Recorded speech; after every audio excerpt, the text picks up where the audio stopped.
Well, climate change, it's talked about a lot. We're experiencing it right now, of course, with the drought. And we've seen its fury as well recently, haven't we, with coral bleaching on the Great Barrier Reef. We've heard for years now that some islands in the Torres Strait are going to be inundated with seawater. However, it's worth wondering, will the time to leave an island be when the seawater rises too high? Or will that be too late? And what about the water supply? What about the food supply? Surely, especially if an island is reliant on growing its own food. Well, my next guest has been reviewing and researching that sort of data and having a look at some of the situations in the Pacific Islands as well, some of our closest neighbours. Dr. Lea Merone is with me in the studio. Good morning. Good morning. Now, you've been looking at the Pacific Islands. We often hear about some of the Torres Strait Islands in our part of the world that face sea inundation, but help us learn a little bit about our neighbours. What's the situation that some of those islands are facing? Well, the situation in the Pacific Islands, really they are quite adversely hit by the effect of climate change. One thing that's really quite pronounced, which spurred my research, is the fact that the countries that contribute the most to climate change, like the USA and sort of other westernised countries, are the ones who suffer the least, and the ones who are suffering the most are places like the Pacific Islands. Wow, they contribute almost nothing to... Absolutely. And they're facing things like coral bleaching, altered weather patterns, and really significantly rising sea levels as a direct result of climate change. Yeah, and I suppose, are they more vulnerable? Surely so. Yeah, absolutely. I mean, we're talking about places that suffer from food insecurity anyway, by and large. A lot of them are low-lying small islands, which means that rising sea levels can be pretty catastrophic. Yeah, we do hear a lot of... cyclones in that sort of area, that part of the world as well, through the Pacific Islands. So, absolutely, and that again brings us back to the loss of coral reefs. You lose that barrier protection. You're more vulnerable to storm surges that come with altered weather patterns and significant weather. What can you list some islands that you've had a look at? So I think the most pronounced and the islands that are on most people's minds are Tuvalu and Kiribati. Yep. They are predicted to be uninhabitable by 2050. Wow. Uninhabitable by... that's 30 years. Yeah, that's certainly within our lifetimes. And, you know, obviously there's always a measure of error in these estimations, but approximately around there. Yeah. So what's happening over there in places like that? Because that's, that's shocking news to us. They're living it. So what are they doing? Can you mitigate? Okay, so first of all, the islands themselves are doing an awful lot to try and adapt and develop resilience to climate change, and they're doing some fabulous things. I mean, for example, there's coastal zone management, which involves building some protective coastal structures like walls, growing coastal vegetation and reducing coastal mining.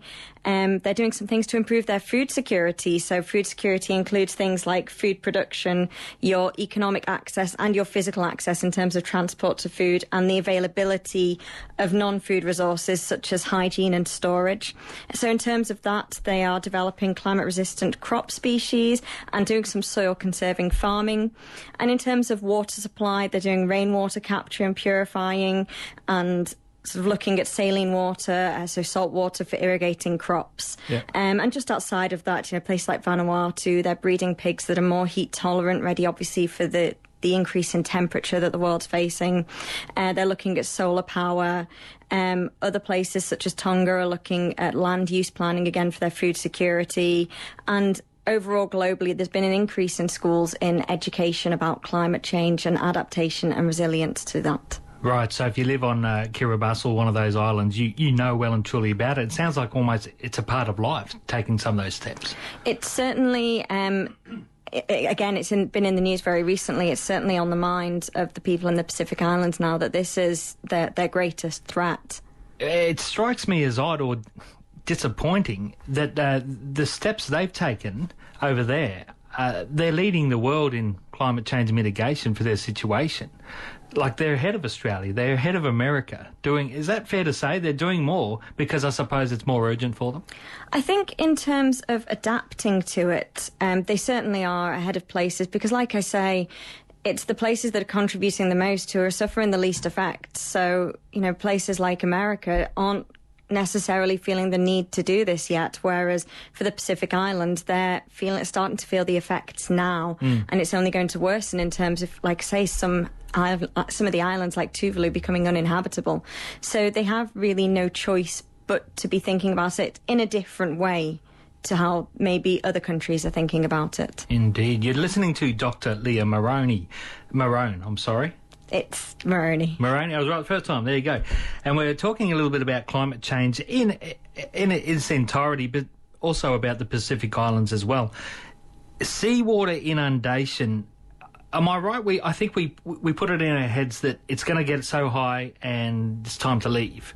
But what's at risk before that happens? I mean, what could be affected by rising tides that isn't necessarily in people's houses? Oh, okay. So, firstly, this further stresses out coral reefs. And a lot of our Pacific Island neighbours, their economies depend on the coral reefs and their food security as well. You know, a lot of them depend on fishing, obviously tourism. Places like Cairns, for example, the tourist industry is built on the reef. If that reef bleaches and dies, then that's going to be a significant issue for even as close as here, Cairns. On top of that, obviously, if you've got rising sea levels, that can come and infiltrate into the natural water supply of these islands. Obviously, we can't drink seawater. So again, you've got an issue there with water supply and water security. And obviously, people can't survive where there's no drinkable water. Yeah, right. So it is a mistake then to wait till what's the water tide, Mark? It could be too late. Absolutely. And I mean, sea levels are rising currently at a rate of 3.3 millimetres a year, but that's forecast to rise to 5 millimetres a year. Right. And by 2030, it will be too late.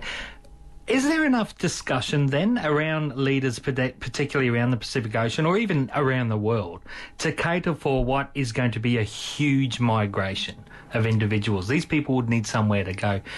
Has that conversation gone far enough? Well, I think firstly the most important note to make on this is people who are forced to leave their country or their home because of a natural disaster or because of rising sea levels. That is essentially a form of refugeeism. Now, currently, laws don't acknowledge climate refugeeism as a legal reason for refugeeism. So if anybody's forced to leave last minute, at the minute there's no legal protection for them to go anywhere and be legally recognised as refugees. Second to that, research has shown that people in the Pacific Islands would prefer a planned migration. But obviously that involves having discussions with countries, their nearest neighbours, Australia, United States, New Zealand, to arrange something for the people at the most risk to be able to migrate over. I wonder what that's like living there. If you've just given birth, your child, when it's 30, is going to need somewhere to live, and that conversation hasn't even started. I can't imagine that.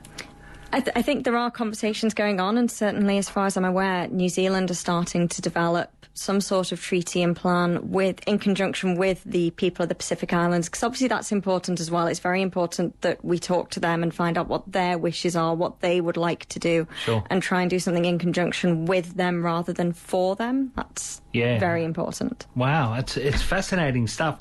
So without being the deliverer of doom and gloom then, is it too late? It strikes me as inevitable. If your calculations are wrong and it's not 2050, it's 2070. But in the scheme of things, 20 years seems irrelevant. So is it too late to do anything? It's very hard to give that a completely accurate answer because obviously all we have is projections. But it's certainly for some of the islands like Tuvalu and Kiribati that are predicted to be uninhabitable, it's certainly looking like it may be reaching the point of no return. What has to happen then? I mean, maybe globally, maybe at least in this country or even for the Pacific Islands then. What needs to go on from here? Because these projections, it feels like common knowledge now. We're always hearing it.